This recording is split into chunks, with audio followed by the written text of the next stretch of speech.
Sir ఇప్పుడు ఆంధ్రాలో ఎవరు సీఎం వస్తే బాగుంటుందని మీరు అనుకుంటున్నారు నెక్స్ట్? అమ్మా నా పేరు భిక్షపతి. ఇప్పటికైతే ప్రస్తుతానికైతే ఇప్పుడు సమవుజ్జు ఉన్నారు. ఇప్పుడు జగన్ గారు చేసిన పరిపాలన కూడా బాగానే ఉంది. కాకపోతే అంటే ఇప్పుడు కేంద్ర ప్రభుత్వంతో ఒప్పందం ప్రకారంగా రాష్ట్రంలో ఉన్న అలవెన్స్లు కానీ పద్ధతులు కానీ అవి బాగా లేకున్నది. మన ఈ చంద్రబాబు గారు ఈ అలవెన్స్ల మన ఈ పవన్ కళ్యాణ్తో ఉన్నది కాబట్టి కొంచెం ఇబ్బందిగా ఉంది. తెలంగాణ కూడా ఎప్పుడైతే 10 సంవత్సరాలు పరిపాలించిన మార్పు కోరుకున్నారో అదేవిధంగా కూడా కొంచెం మార్పు కావాలని కోరుకుంటున్నారు. కాకుండా కూడా ఇప్పుడు కూడా జగన్ కూడా 60% కూడా అనుకూలంగా ఉన్నది ప్రజలకు. ఆయన చేసిన సంక్షేమ పథకాలు కూడా చాలా బాగున్నాయి.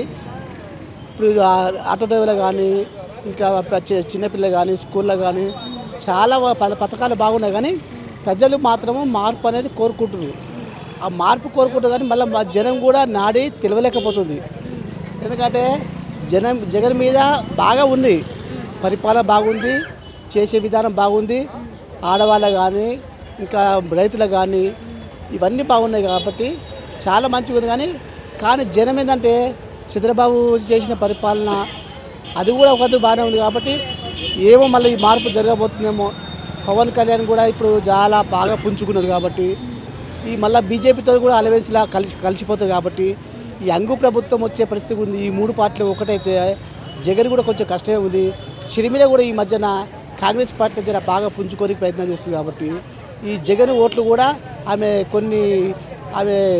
ఇది కొంత గండి కొట్టే అవకాశం ఉంది కాబట్టి ఆమె కూడా షర్మిల రాకపోయి ఉంటే మాత్రం జగన్కు జర అనుకూలంగా ఉండే పరిస్థితి ఉంది. కాబట్టి ఈ షర్మిలతోని జగన్కు కొంచెం ఇబ్బంది ఉంది కాబట్టి ఈ విషయాలు మాత్రం మరి రాబోయే కాలంలో ఈ జగన్కు షర్మిల ఇంతవరకు టార్గెట్ ఇస్తో తెలియదు. కానీ ఇప్పుడైతే చంద్రబాబు నాయుడు మాత్రం బాగా టఫ్ ఇస్తుండు, పవన్ కళ్యాణ్ కూడా టఫ్ ఇస్తుంది. కాబట్టి ఇవాళ కూడా మోడీ గారితో కలవనికి పోయిండు కాబట్టి మరి మోడీ గారు ఇవాళ ఏం చెప్తారో తెలియదు.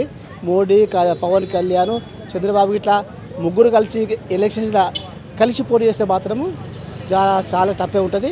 60-40% ఉంటుంది ఈ పరిస్థితి మాత్రం.